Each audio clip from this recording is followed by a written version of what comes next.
Welcome to Mind Over Matter, Episode 5, the TV show that gives your mental health a voice. Today's episode is all about finding strength in vulnerability. We begin with Stefanie, who shares her journey with chronic pain and endometriosis.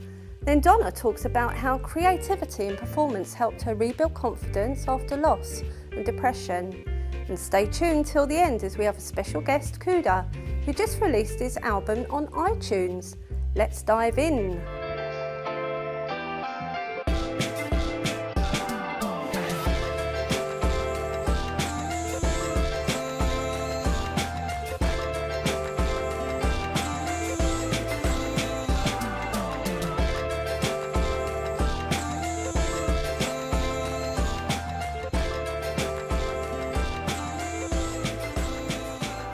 Hi and welcome back to those that have been here before, and for those that are joining us for the very first time, welcome to Mind Over Matter, the TV show that gives your mental health a voice. I'm Denny, and today we'll be discussing the topic of endometriosis. It's a condition that affects around 1.5 million women in the UK, and yet it takes an average of 8 years to get a diagnosis. This delay is often caused by factors that are similar to symptoms of other conditions. For Stefanie, this isn't just a statistic, it's her life. Welcome, Stefanie. Hiya. Thank you for coming here today to share your experience. So what's your story of how you was affected? Sure, so it started off when I was a teenager. Yeah. Obviously hormones come into play. So my first particularly bad experience with endometriosis was I was actually out with some friends for the day. I think it was like the school holidays, and we were miles away from home, just going out for the day, and all of a sudden I was just in so much pain and I was unable to walk, I was unable to stand up, sit up, and all I kept thinking was, how am I going to get home in this state, because I was in so much pain. So it was around when we didn't have phones either, so it was like, well, I have to get home somehow, so I just got on the train, came home. Didn't really know what it was at the time, but after a few more years of having these really bad flare-ups, I was then referred to a gynaecologist when I was 16. Okay. And that's when originally the gynaecologist who I saw told me to try and get pregnant at the age of 16. So that was his sort of consultation and diagnosis. You know, if you can't have children, then you've got endometriosis. So, yeah, so I came out of that sort of meeting feeling really unheard, upset, and just sort of, you don't really know what way to go from there. So, yeah. And what are the primary things that you can recall that impacted your life with those symptoms? So, I mean, it affects every part of my life. So you can plan to do something one day and then you can wake up and be in absolute agony. It can come out of nowhere. The pain is just debilitating half the time. You know, I can't even walk, so I have to crawl along the floor, things like that. So it does really affect my physical ability and my mental health as well. Yeah. You say that you went to a gynaecologist. How long did it take to be referred to get your diagnosis? Yeah, so all in all, I think it was 6 years that it took for me to actually get diagnosed, and that was when I was 18, and I had a laparoscopy operation, which then confirmed what we knew. But it was 6 years of, you know, hell, being in pain, you don't know what's going on with your body, why, you know. So yeah, it was a real struggle. And what's the treatment for that? So there is technically no treatment for endometriosis. It is managed through the coil or the pill. So basically it's managed so you can control your periods, basically. So that's the only sort of treatment, and obviously the laparoscopy where you have your laser treatment. So okay. So did you ever feel or experience any isolation, anxiety? Yeah, absolutely. Really? Especially, you know, growing up when your sort of friends are going out and you're like, well, I'm in so much pain, I can't go out, things like that. So you do have to, you know, plan things daily, because you never know how you're going to wake up the next day. You could be in pain or not. So it just kind of varies, really. You said earlier it's like an invisible illness. So when you're going through that, how do you get people to understand? It's really hard because you may look like you're okay on the outside, but on the inside you could be feeling like you're dying. So it's quite hard to sort of get people's mind into thinking, well, actually, I may look okay, but you're not inside, if that makes sense. Yes, so it is really hard. Because it's just a perception, isn't it? What people see, they're not feeling what I'm feeling. So it's quite hard. Yeah, I understand that. Yeah. So for some people still waiting for answers, what advice would you give them? Keep going back to a gynaecologist, preferably a female, because male gynecologists aren't going to have a clue about female issues. So I would recommend to speak to a female gynaecologist. But like I say, waiting lists and stuff like that is quite a struggle. So just keep pushing, I would say. Yeah. So is there anything that you want to add that would help our audience learn from this experience that you've gone through? Yeah, sure. So I have actually recently found out that endometriosis is not just a gynecological problem. Okay. So it does actually affect your whole body. And they've actually done some scientific research into your sort of DNA and how the tissue can travel around other parts of your body as well. So it does actually affect your whole body in terms of if you're having a flare-up, your body's trying to fight something that's going on inside, so it affects your whole body. Exhaustion is probably the worst one for me because you feel like you can keep going and live a normal life, but then the next day you'll be absolutely exhausted to the point where I can't physically get up or keep my eyes open. So it is a struggle sometimes. So and because obviously young girls and women, but particularly the young girls that are affected from a young age and don't actually know what's going on, is there anything or any system that goes around to the schools to educate? No, not that I know of. I mean, I didn't know about endometriosis. I mean, my mum had it, so it is hereditary, so that's the only thing I kind of knew about it. But growing up at school, you don't learn about these sorts of things. And I think when you're first going through those hormones and figuring out your body, if something doesn't feel right or it is literally so painful and it's not like other people's normal sort of pain when you have your menstrual cycle, then these things need to be addressed with your GP and then they can hopefully refer you on to the correct people. But knowing your body and knowing what is right and what's not right, because I just thought this is normal until you sort of, learn about it and then actually you have got something wrong with you. So it's really important to keep going to your GP if you're having unnormal symptoms. That's what I would say. Okay, that's great information. So for yourself, what have you put in place for you to get through each month? Well, like I say, it just depends. You can't plan for anything. So, one month could be really bad, the next month could be fine. So it just varies really. So it can come out of nowhere, the pain.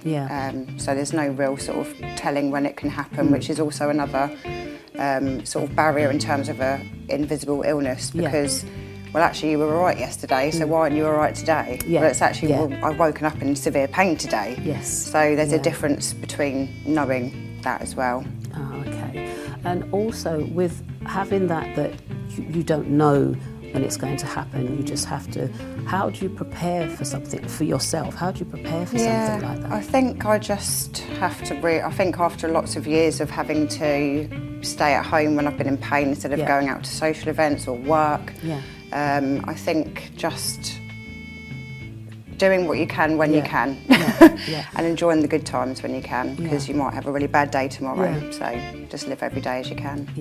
And well, that's really good advice there. So how has it impacted your work life? Oh, greatly. I've had to have a lot of time off work. And do they understand what you're going through? I don't think a lot of workplaces in my past have understood my situation. I know a lot of work's being done now where they are trying to give people time off work at certain times of the month, that sort of thing, or being able to work from home when you're in such severe pain, things like that. So I know they are starting to do make adaptations for people with endometriosis, but it's not enough, because when you're in so much pain you can't work for that week. You've lost a week's worth of money. Yes. So it's got a rolling on effect of everything else. So it is a major impact, and a lot more needs to be done to support women. So the impact is financial, mental, physical. So it's a lot going on. And then again, you're forcing yourself to go to work when you're in pain because you need to earn money. So it's just an endless cycle. Wow. Yeah, it's quite tricky. It's tricky, and I feel that you've been so brave in, tackling this situation. And thank you for coming and sharing that. It's important for these issues to be out there. So if anyone is affected by this, so you can, if you have chronic pain or any symptoms, you can contact Endometriosis UK helpline. That's 0808 808 2227.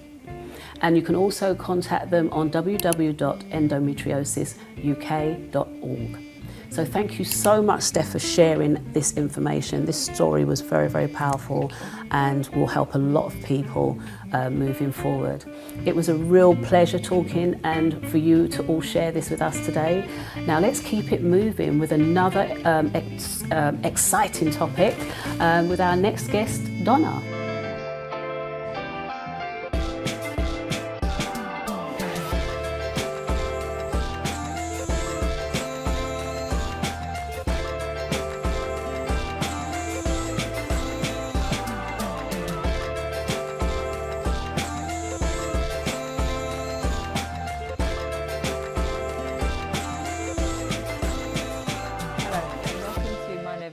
The show that gives your mental health a voice. My name is Sophia, and today I've been joined by a truly inspirational woman. She's turned her struggles into strengths.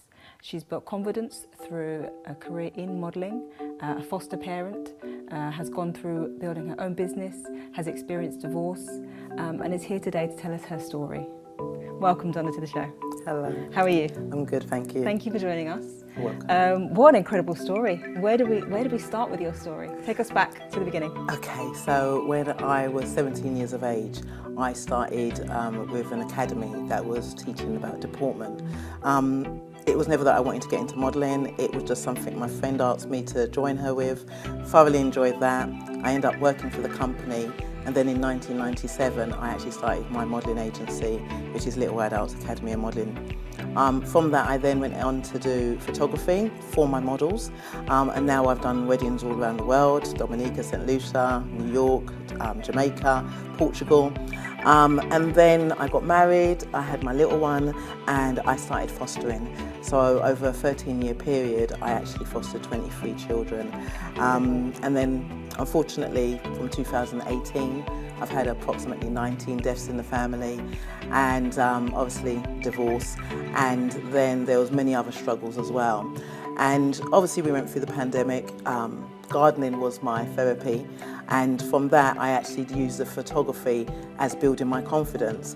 A lot of people used to say to me, like, how are you doing what you're doing? And I just used the formula of the deportment to actually build up my confidence in what I was doing thereafter. So is it the experience from your modelling career, the modelling world, that pushed you kind of through these dark periods, would you say? 100%. You know, what I actually did is I turned into an actress. So when friends would say to me, like, Donna, how are you doing this? It was like, it's not actually happening to me, because it's not, I'm just playing a role at the moment.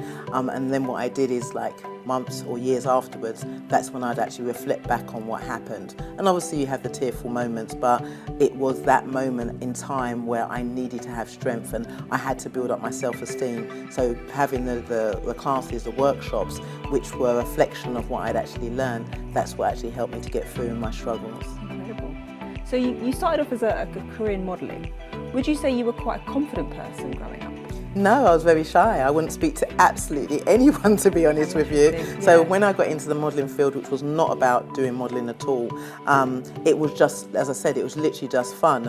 And then I actually started to train children for the company I was working for. They loved me so much, and I decided, when my dad actually passed away in my early 20s, I said I wanted to do something that I love. I had so much love inside of me. I felt like I wanted to give it to somebody, and I thought children are so innocent. So when I started a modelling agency, it was a children's modelling agency, and then it went on to being an adults agency, to be honest with you. But I worked with a lot of the children in East End, because that's where it's from, Stratford, and then it just grew. I've had people from Ireland, Scotland, everywhere. They've actually joined the agency, to be honest with you. And is that experience working with children led you to foster care as well?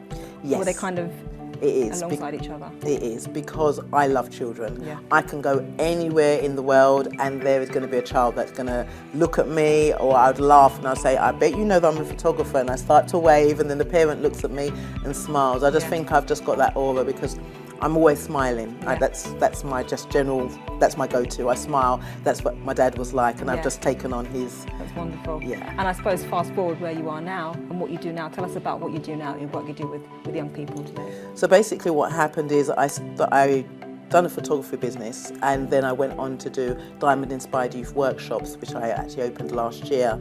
The reason being is because of the fostering. I felt like people that have been through struggles need to be able to have that ability to know where to actually put this energy. And sometimes, especially in foster care, anybody who's been through any form of grief or depression, to be honest with you, and that could just be general, it could be bullying, it could be a death in the family, they need to have something, a tool in which to come out of that. So for me, the workshops that I actually do are there to actually help you and assist you, but without you even realising. So it's almost like you're being taught something, but you don't realise you're being taught that the simple criteria of how to build up your self-esteem and confidence. Absolutely. And how important is that for you when you look at young people today? When you see, the excessive use of social media, for example, how important or how fragile is confidence for young people nowadays? It's essential, it's 100% essential, because when you go for an interview, they are looking at you as the individual. They see you on a piece of paper, yes, or email, etc. But then it's when they actually see you, that's when they actually feel, okay, this person is confident enough to do the job. And if you can't sell yourself as a person, it's somebody else is actually going to get the job. And that's why the workshops were done from the modelling field, of modelling criteria, because when you go for a casting, you are going to go against many other children or adults for the job.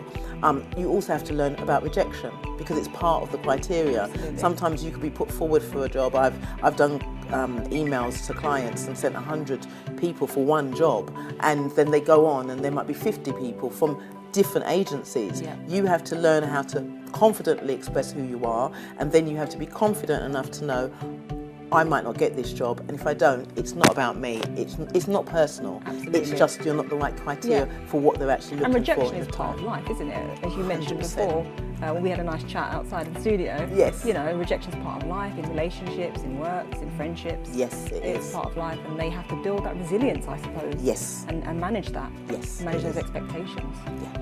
What is it about art in general? What is it about the creative arts, photography, painting? What is it about those things that build confidence? What makes them special? For me, to be honest with you, it is, like I said at the beginning, it's about like going back to being an actress. It's going into something that you're not actually conscious that you're actually doing. So, for example, when we're doing the walk, I will be saying to them to walk in front of a crowd of people. I remember going to the Isle of Wight and training a group of children there, and there was like 20 children, and by the end of an hour I had them doing the catwalk, doing half turns, presenting, saying their names, and their parents were like, oh my gosh, she won't even talk at home, because I'm doing it in such a way that you don't realise that you're being taught it. Right. And then before you know it, you're actually doing it, and then it's like, oh, I just done it, and it's not so bad. Then it's just getting them to do the criteria of joining together of, I've just done this, let me adapt it to life skills. Right. Because that's what it is, it's life skills. Going for a casting is exactly the same thing as going for a job interview. Doing the Walking in Confidence workshop is exactly the same as walking into the room and saying, I'm here and I'm confident in my own skin of who I am, and I'm happy to do whatever they've and asked. that's, you know, when you've got that confidence, that's with you for life. It is. And that takes you on any journey. And you can deal with anything in life, can't you? I suppose when you have that kind of confidence. Yeah. You mentioned earlier as well, just outside the studio, we had a really good chat about something called inner confidence against outer confidence. Do you want to tell us a bit about that? A lot of people, to be honest with you, they do one or the other. They work on the inside, the emotional side, building up their confidence within inside themselves, emotionally, spiritually, and that's good, because it's very important that you have mental strength. The mental strength is being able to deal with these situations and say to myself, okay, I've been through this, how am I going to deal with it? It might be through meditation, it might be through yoga, it might be through badminton. Outer confidence is how you present yourself. So for example, you know, your hair, you know, as long as you're happy with it, it doesn't have to be the hair colour or the hairstyle that I like, it's what you like as a person.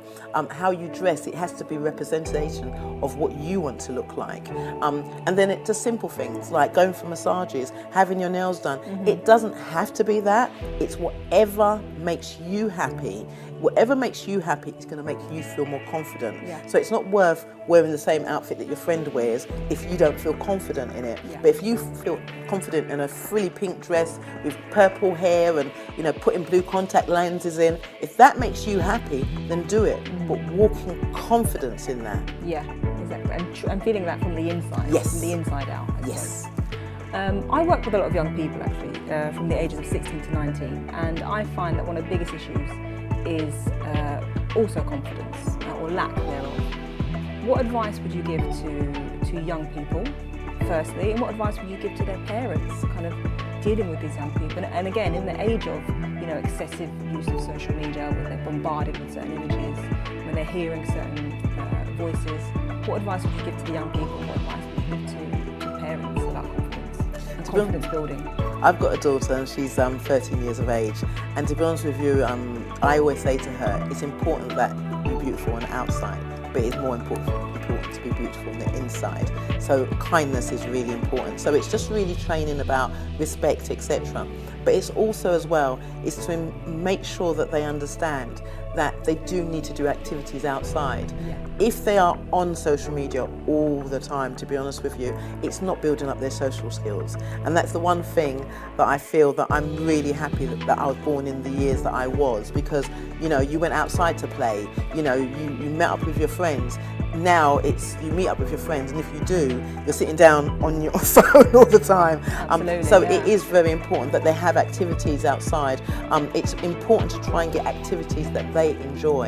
As I said, with the workshops, they are there to actually build up your confidence without actually realising that you're doing it. And activities that I suppose push you outside of your comfort zone, I think is the key, isn't it? It's just challenge you and make you feel a little bit, you know, a bit nervous, but that's okay, right? So that risk is okay sometimes. To be honest with you, if someone's building up their confidence, my advice would be to do something they enjoy and something that they are generally good at.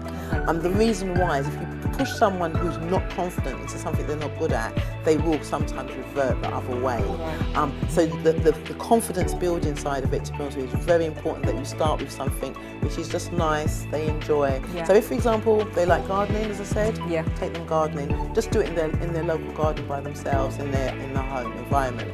And then, for example, they might decide, okay, feel confident, go and do it at grandma's house, or to go and do it at neighbours. So then they feel confident because they can already see in a safe environment they feel fine, and then they can move on from there. That's really sound advice, actually. Yes, yeah. definitely. Just kind of planting that seed of confidence first, Slowly but surely. letting it grow. Yes, and it's for the parent to have the eyes to see what the child is good at. Because sometimes a child can't see what they're good at, they just do things. But if you see that your child always gravitates to something, it might be, oh mum, I love to go for long walks, or oh mum, I like to go shopping, or mum, I like to be watching this particular programme, then it's for the mum to actually say, okay, this is what they really enjoy doing, and I'm going to let them enjoy that what they're going to do, and then we're going to take it further to something else. As I said, for myself, the creative arts, it's not the normal curriculum, but believe me, a lot of people learn better that way than they probably would do through the curriculum. And I think that's one of the problems with schools at the moment, to be honest with you, because people are being trained in a particular way, but not everybody learns that way. I didn't learn that way. I learn on the job. Absolutely. Anything that I do, I have to learn on the job. I cannot sit at a computer and learn it. I have to be physically involved, then I actually understand it. Yeah. And that's another reason why I'm doing the workshops as well. And I suppose in that sense, confidence takes different forms. It's not just, you know, being confident to put your hand up in the class. It's confidence of, you know, picking up something with your hands, like you do. You must have green fingers, you know. You're a gardener and an artist, so it's you. It's like taking something in your hands and doing it. So confidence takes different forms, I suppose, as well. Loads of different forms. So tell us a bit more about your workshops, where you're at now and what you're doing. So we've got 4 various workshops, and that's personal presentation skills, walking in confidence, and holistic healing and studio photography boot camp. And so basically with those photography workshops, any of them you can actually do. We're doing a taster session where some of them are actually going to be free of charge, and you can actually find that on the website. So that's www.littleadultsagency.co.uk. Wonderful, brilliant. Thank you so much for joining us. You're welcome. True inspiration, Thank really. you. Thank you guys for watching at home. Join us again in another episode for Mind Over Matter.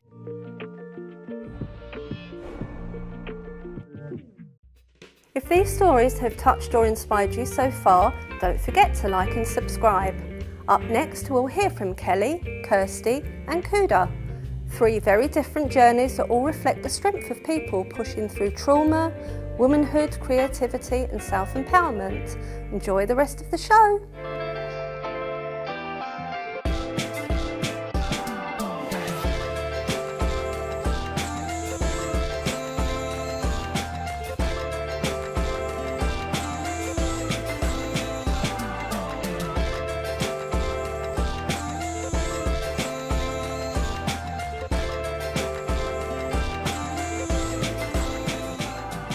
Hi, and welcome to Mind Over Matter, the TV show that gives your mental health a voice.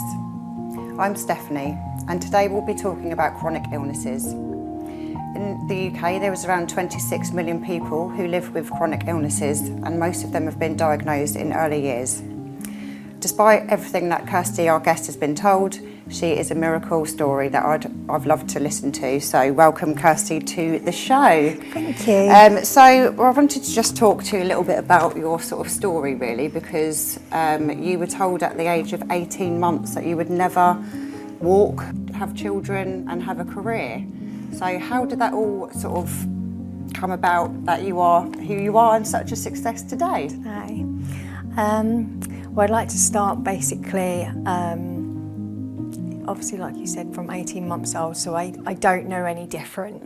And throughout my life, you know, I've, like anybody else, there's been challenges that I've struggled with, but with a strong mind, attitude, and a clear focus and vision, I've achieved many things. And Indeed, yeah. proud of that. Absolutely, you should be. So also, you've had, is it correct, 2 cardiac arrests? Yes, so basically last year, I mean, like we said, I've been in that hospital a lot since I was a child, but last year was probably the scariest point for me. I was only supposed to go to hospital for 2 to 3 days, and I was actually in hospital for 5 months, following planned surgery where I had 2 cardiac arrests. Oh my gosh, that's just crazy, isn't it? So going back to your career as well at the moment, so you are actually an ITU transplant cardiothoracic background. I was going to say, I'll let you say that. Yeah. So do you think that's had any impact, how your career has come about? Do you think it kind of fits in with how you've been with your illnesses? Is there some sort of link between the two there? Yeah, yes, I would say 100%. When I was little, you know, having lots of doctors and nurses and other healthcare professionals look after me and care for me and save my life numbers of times, where I'd be eternally grateful for the rest of my life.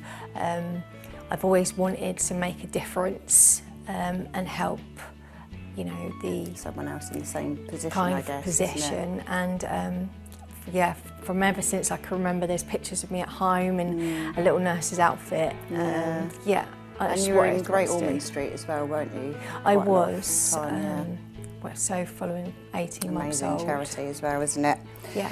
And with, you've got 2 children, is that correct? I have. Yeah.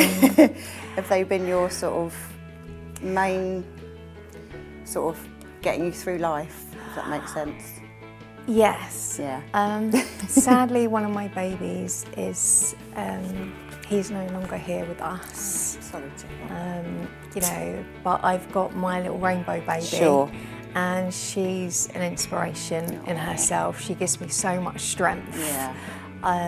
You know, and I am a strong believer, everything happens for a reason, we don't know why, but if my little boy was still here, I wouldn't have my beautiful little girl. Right, yeah, exactly. So, and resilience as well, isn't it, and your mindset. Do you think that's had quite a big play in being able to get through life? Yes, without a doubt. I don't think if I didn't have the resilience and the strength and the belief in myself, I don't think I'd be here where I am today. Because we were talking before, weren't we, about how you actually put yourself into the cross country because you were told you shouldn't be running and doing things like, you know, exercise, but you signed yourself up to the cross country and you came second. So I did. That is just an achievement in itself. So, you know, if someone telling you can't do something, you've just gone and done it anyway, It's and a you've bit exceeded. like the saying, you know, waving a red flag in front of a ball. If someone says I can't do something, I'm going to go and do it prove you anyway. wrong. Absolutely. And just touching on a little bit about domestic abuse. So being at home should have been your safe place, but unfortunately it wasn't. Do you mind sort of elaborating a little bit on the sort of situation? Yes. So, you know, from that situation now, I look at it as, yes, I was a victim, but now I'm a survivor. Yeah, and it can happen to the strongest of us. Yeah. And if I can make a difference to just one person at least by giving them the strength and the voice to speak up and not feel ashamed, because when it happened, I did feel guilty, like, you know, is this my fault? Yeah. But actually, you know, it's not. That's what abusers do, isn't it? They make you feel like it's, you know, you're the one with the problem, isn't it? 100%. And as well, someone actually said to me, and I stand by actually, revenge is to live your life to the fullest. Yeah. And I'm making sure I'm doing that. Absolutely. No, So, you are a credit to yourself. So I also see that you have some of your pageantry titles there. So Yes. you've been doing a little bit of pageantry. So we did meet during Miss Britannia, didn't we? So, did. So you've been doing some more things since we've seen Since each we've come other. about. So what have you been up to in the meantime? So the first one was obviously Where I Met Yourself, and when I won Miss Britannia 2025. And then this one is my little girl. That's kind of how it's all started. She was like, Mum, can we do one together? So now I'm doing IGM UK, Miss London with her. Oh, sweet. And then this one here is Miss Warrior, so it's for those with hidden disabilities and illnesses, you know, just because you might have health implications, you can still do it, and there's living proof. Absolutely. Oh, And then, well done. Yeah, no, thank you. It's a pleasure to meet you as well. I mean, it's just an incredible story. Yeah, and what would you say, as you've achieved so much despite the odds, what would you say to someone who's been told similar things to yourself, like they can't do this or they're not able to do that? What would you say to that person? I'd be saying to them, you know, just be hopeful and believe in yourself. You know your own body and you know how far you can push yourself and your capabilities, and living for that moment in time. You know, medical research, as we know, is changing all the time. But I think looking at your mind, you've got to have that inner belief and strength of yourself, and that helps with having a loving support network, family and friends as well. So that's good. Yeah. Oh, well, thank you so much for sharing your story with us today, Kirsty. You're welcome. And if you or anyone else you know or yourself is struggling with any chronic health conditions, you can actually get some free support from the Samaritans, and that's 24/7, and the number for that is 116 123. And now let's keep the conversation going with Anastasia and Kuda, who will be talking about food addiction and how he's overcome that. I've been Steph, thank you for listening, and I hope to see you next time. Thank you.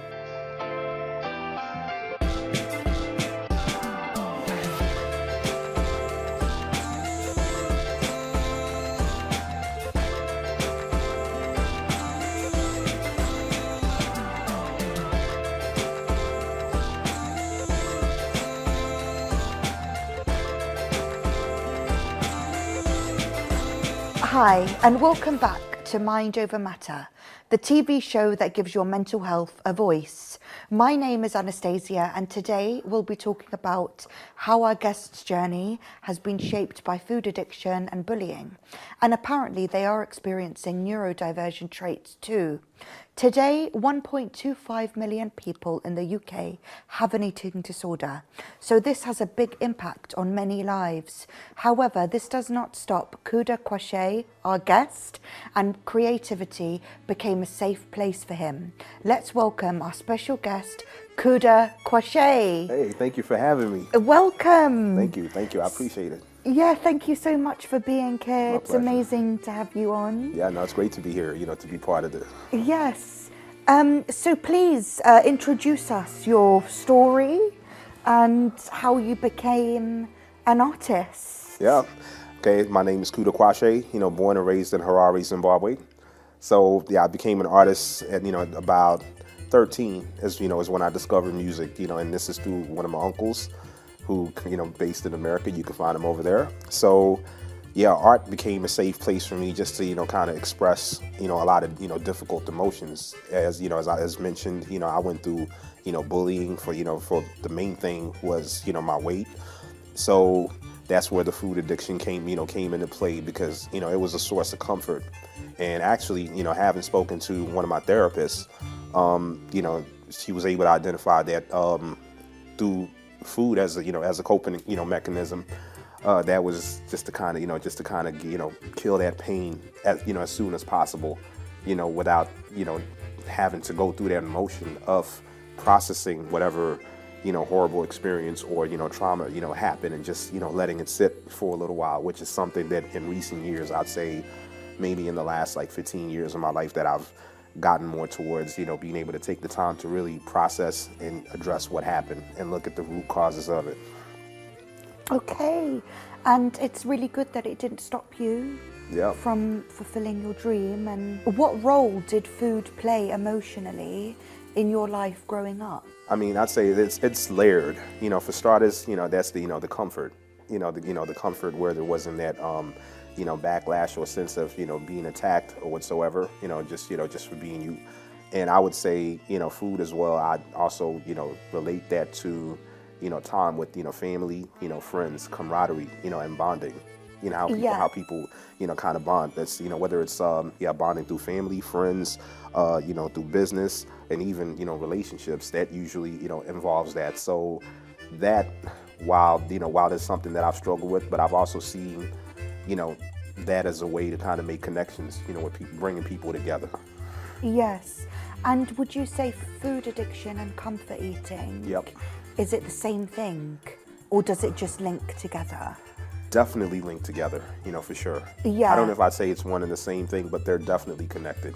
Because comfort eating is basically an addiction. Yeah. Pretty much. Basically, yeah. like if eating is a way to kind of respond to some difficult emotions, and as a place to once you get into that space and let's say you've got a trauma that happened to you and you get that blocker where you don't know how to kind of step back from it, Yes. think about it logically, the motion of that. So when that pain gets a little bit much, you kind of reach to the quickest source of comfort. Yeah, that makes sense. And did bullying impact the way you viewed your worth? At one point, yeah. At one point, it definitely, it did. How? I mean, I would say, because for instance, when it comes to, being, bullied about my weight before. Yeah. And in my younger years, I'd say that's something that definitely affected, my confidence, especially when the certain, ideas, are planted of, in order to be, rewarded, to be favored, you've got to appear, a certain way, in order to be taken seriously, to be given credit, or at least to be heard, so to speak. Yeah. So at one point, that definitely, knocked my confidence. So, but going through that motion, that's why I felt like, that's why I go as hard as I do in terms of, my creativity, which is one way that I certainly stand up for those that's, without a voice, because I know what it's like to go through that, to feel like, you have to fight to, to get your point across and to, to be heard. Yes. So to speak. So with that, while it did affect my confidence at one point, but that was also my motivator to, that's also something that fueled that determination to, to achieve what I set out to. Exactly. And obviously that's the bully's motive, to bring the person's confidence down. Absolutely. Yeah. So, yeah. And understanding neurodivergence, you mentioned noticing traits of neurodivergence. Yep. How does this blend with your creativity? Can you tell us how your mind works when you're creating art? Ooh, that's a good one right there. It's really hard to to put it in a nutshell. Yeah. As to as to how that works. I mean, I would say, for instance, I've got a very vivid imagination, and I try to keep as close to the truth as possible. Yeah. So with that, just kind of, I guess I can explain it and give it to you in effect. Even so, what I draw from experience, and sometimes even draw from, conversations that I could be having. So take, my latest single, Crazy, for example. Yeah. So that's, that one is really standing up for people that have been, misunderstood, people that have been told they've got to water down and shrink down in order to be accepted. Yes. So, so because I've experienced that, so the motivation for Crazy was kind of, standing up for people that have been through that. So the way my mind works in this case, how that came about, so I was actually talking to, my good friend, Maya Azucena, who's another collaborator on the album, and she's actually appearing on the next single that's following Crazy. So we were just having a conversation, and she was asking me about, some of the things that I experienced in my days as a mental health practitioner. So she was asking about that, we're talking, and I explained to her that I've always had it in my vision to at least start the wave, if not be the one who destigmatizes the word crazy. Yes. So when she said that to me as a joke, and she said, yeah, we should do a song called Crazy. So she was joking, but to me, I actually, had a light bulb moment and, figured out exactly how to express that finally. So some of these things, it's basically how you feel. So my mind is very much connected to the way that I feel about things, and And you put it in your music. Yeah. Yeah, that's really inspiring.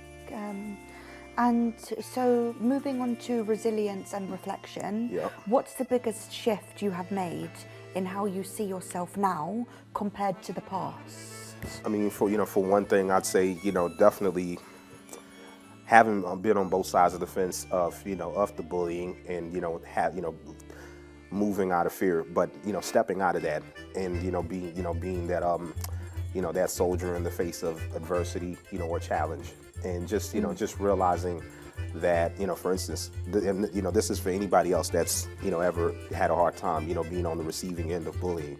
So the people that tend to be the aggressors, this is stemming from their own internal issues that they have. So, that's, something that happens when, they feel threatened by you, by your presence. And this is some of the feedback that I've had from people that have often, stood with me and, been on my side. Yeah. That, when I walk in the room, people notice, the energy, just kind of shifts, and, you know immediately that there is something, different about me. Some might even say an aura, for example. So I've learned, one of the things that I know that I've learned is to not feel guilty about that, because it's just, if it's something that you're born with, if it's something that's from, who you are as a person, why not own that? Just because other people feel some type of way about you owning, that confidence. And also remembering that, developing their confidence. People see that now, but they don't see the brutal process that I went through to develop that confidence. Exactly, yeah. And your latest song carries a really powerful message. Yeah.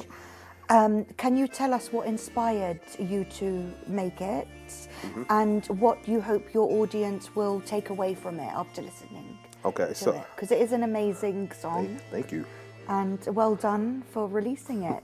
Thank you. I appreciate that, and just want to say thank you to everybody that's been checking out Crazy. Seeing the video, stream the song. This is just my way of letting you know that if you're misunderstood, if you've been told to water yourself down, and really if you've been told to change yourself to be a version that everybody else accepts, I see you. Somebody is gonna see you. So with Crazy, that's kind of coming from a place where I've been blessed to have people in my life that not only see me and hear me and accept me, but actually appreciate and love me, and love me for who I am, appreciate what it is that I bring to the table. Yeah. So the main message I want to take to drive with Crazy is that what most people call crazy, that stems from a lack of understanding. How often does this happen where in society, when people see, a person or something that they don't understand, the instinct is to call it crazy if it doesn't fit the frame of reference. Yes. If it's not like anything that's, they've ever seen before or what they call normal, it's easier to just dismiss it and call it crazy. But that thing that people call crazy might just turn out to be your gift. Exactly. It might just turn out to be, it may just turn out to be your gift. Because what is normal these days? Exactly. So exactly what is normal these days? Yeah. So, as I've been, you might, see that on my Instagram for people that have, supported me, I adopt you as my warriors. So if you've been called crazy, or if whatever you're doing has been called crazy, that might just be your gift.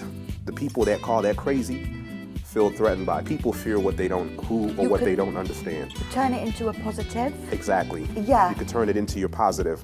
And just like I hope my story will, if you've been called crazy, been misunderstood, been a misfit, one day your story and what you've gone through will become somebody else's blueprint, survival guide.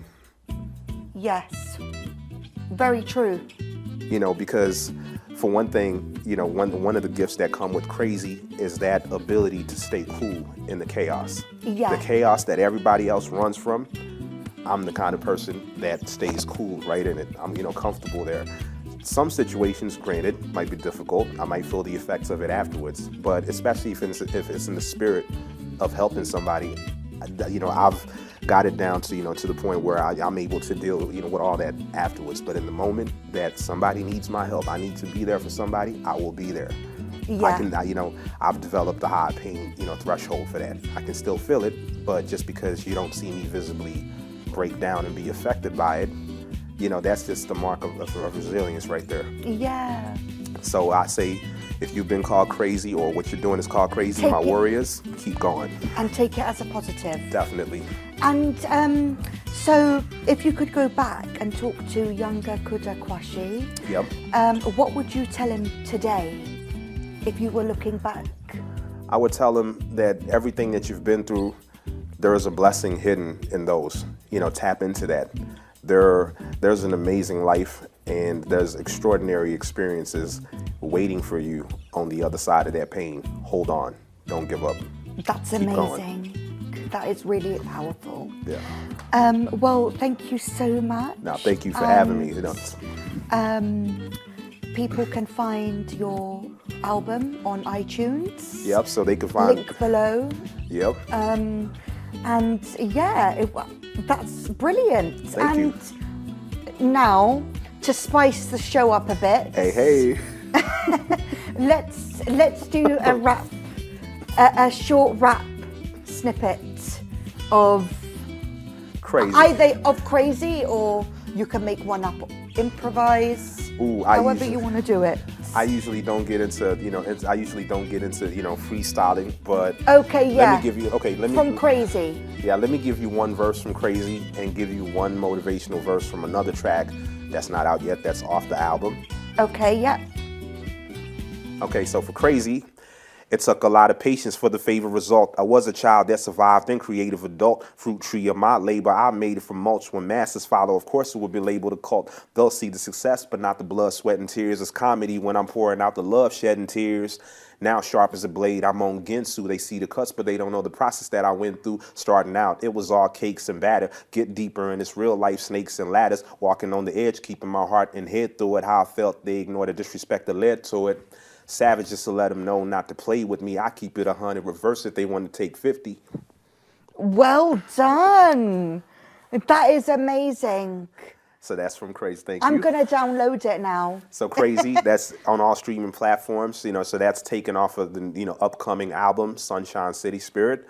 And there'll be another time that we can explain the concept behind that album right there, and resilience, that, you know, hope right there. Yes. And let's see, the last little snippet that I'll give you is from a track on the album called OG and Boss Grind, featuring Bexlou. Okay. Those who told me and showed me I'm committed to doubt you. I didn't do it alone, but still I did it without you. Same people that'll aim to defame you and shame you. Same crew see you winning. They the first ones to claim you. Everybody wants to try the crown. Can't play the role. Question if I'm capable to where the crown is going for it. When it's less than, the opposite of favorable. Never mind, chase the goal. That's why I'm irreplaceable. Yeah, in case you may be wondering what I say to my haters, I'm a quote Lady London. I give a damn. I don't got to think it through. I don't care what you think of me when I don't think of you. Even people whose name I bear wouldn't count me in the dinner. I'll be waiting for the claim when they announce me as the winner to meet. It's not enough to just be related to. As we celebrate, I think of everything we made it through. Well done. I love the beat. That was a cappella for that. Yeah, thank you so much. No, thank you for having me. Thank you. So that's our guest for today, and yeah, we'll definitely stay in touch. Yeah, we'll definitely. We'll definitely stay in touch, and you know, because I mean, it means everything to be part of Mind Over Matter. Yes. So I can tell you for sure that there's a whole lot more exclusives, you know, coming up. So the other thing that's, you know, to look out for, based on the album, I'll also be doing, you know, affirmations, like, you know, soulful storytelling and motivational affirmations to help you reset your mind. So keep a lookout for that. Yes. And then for other exclusives behind the album, before I dish them out anywhere else, catch it right here. If, you know, I get that invitation right here on Mind Over Matter. Of course. That'll be the beacon for all exclusives in the future. Thank you very much. Now, thank you for having me. I appreciate you.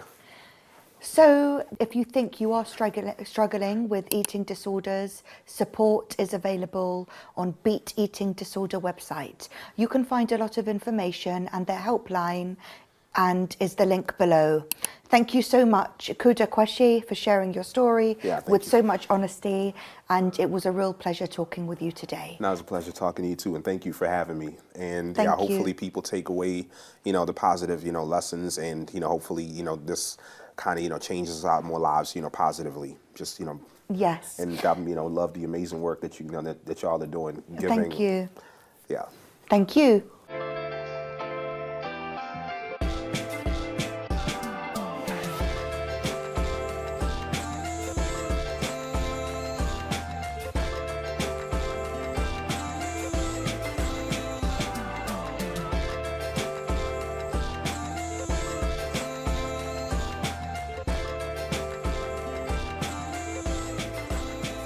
Welcome everybody to our Mind Over Matter panel, and we're going to be just talking about, you know, a general discussion about women empowerment, upliftment, creativity, and what is it that we have that defines us. So I'd like to welcome my guests. We have Kirsty on the end here. Welcome, Kirsty. Thank you. We have Donna, and we have Kuda. Welcome everybody.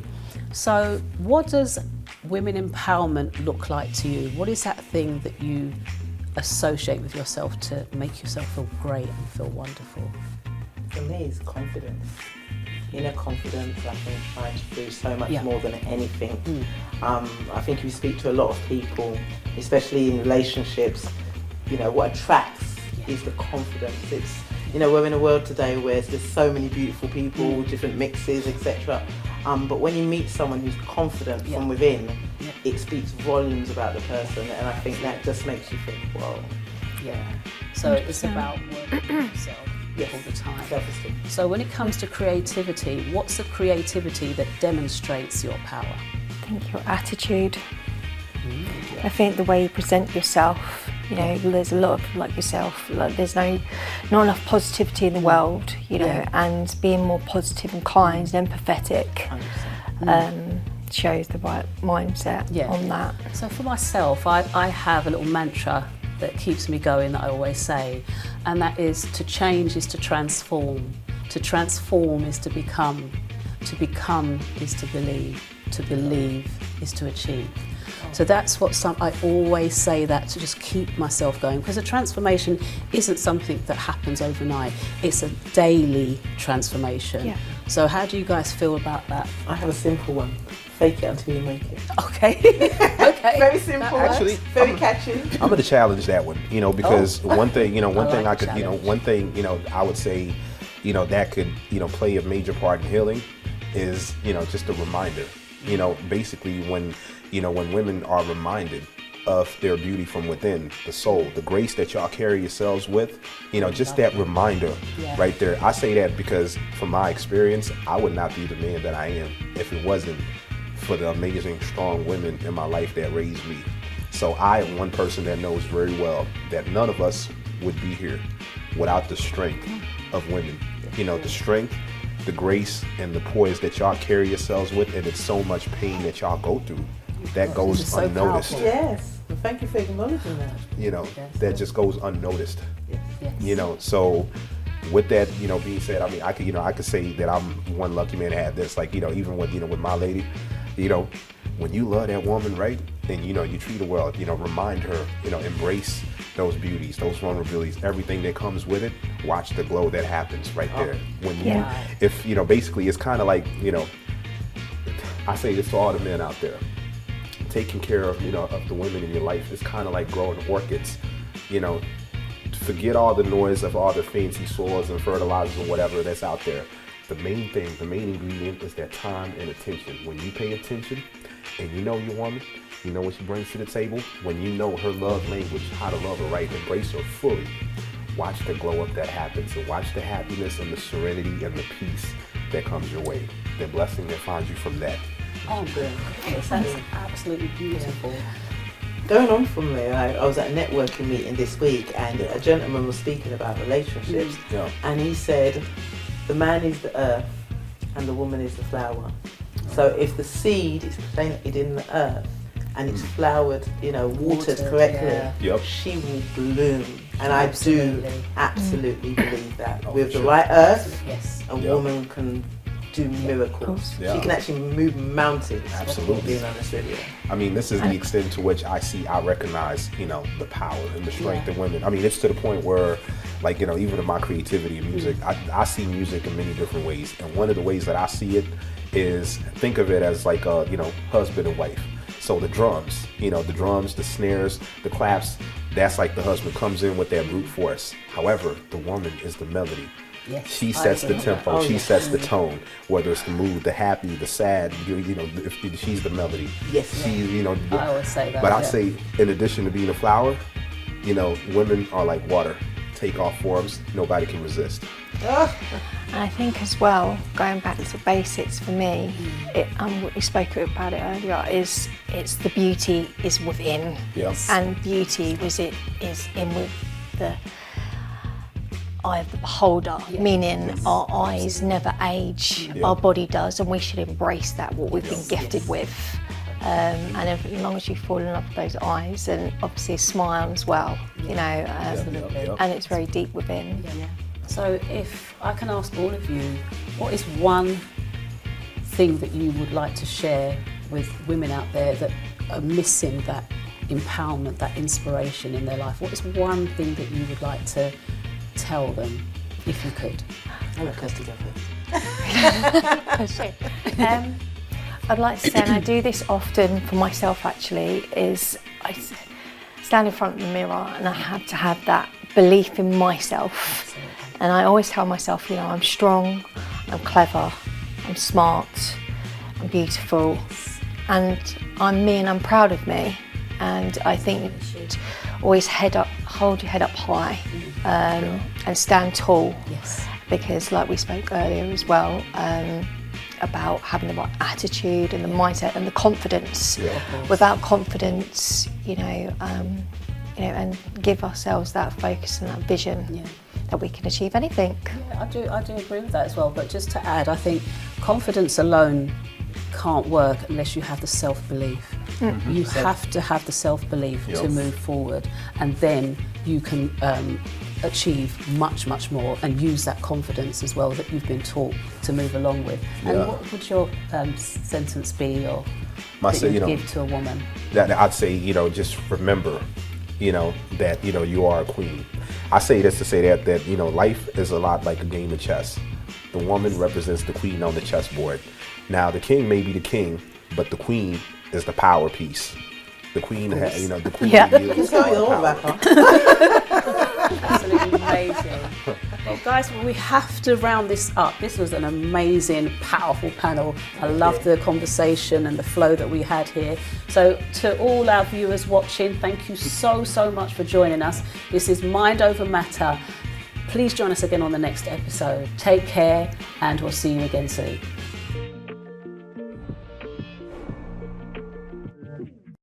And that's it for today's episode of Mind Over Matter. Thank you for watching and being part of these powerful conversations. If any of these stories resonated with you, don't forget to like and subscribe, and visit our website to check out the official Mind Over Matter merchandise. You can also find us on Facebook, TikTok and Instagram, where you can find the highlights of each interview we do. And remember, you can catch the show every Wednesday at 6:30 p.m, now streaming on LG TV, Amazon Fire, E360 TV, Roku and Apple TV. Mind Over Matter, the TV show that gives your mental health a voice.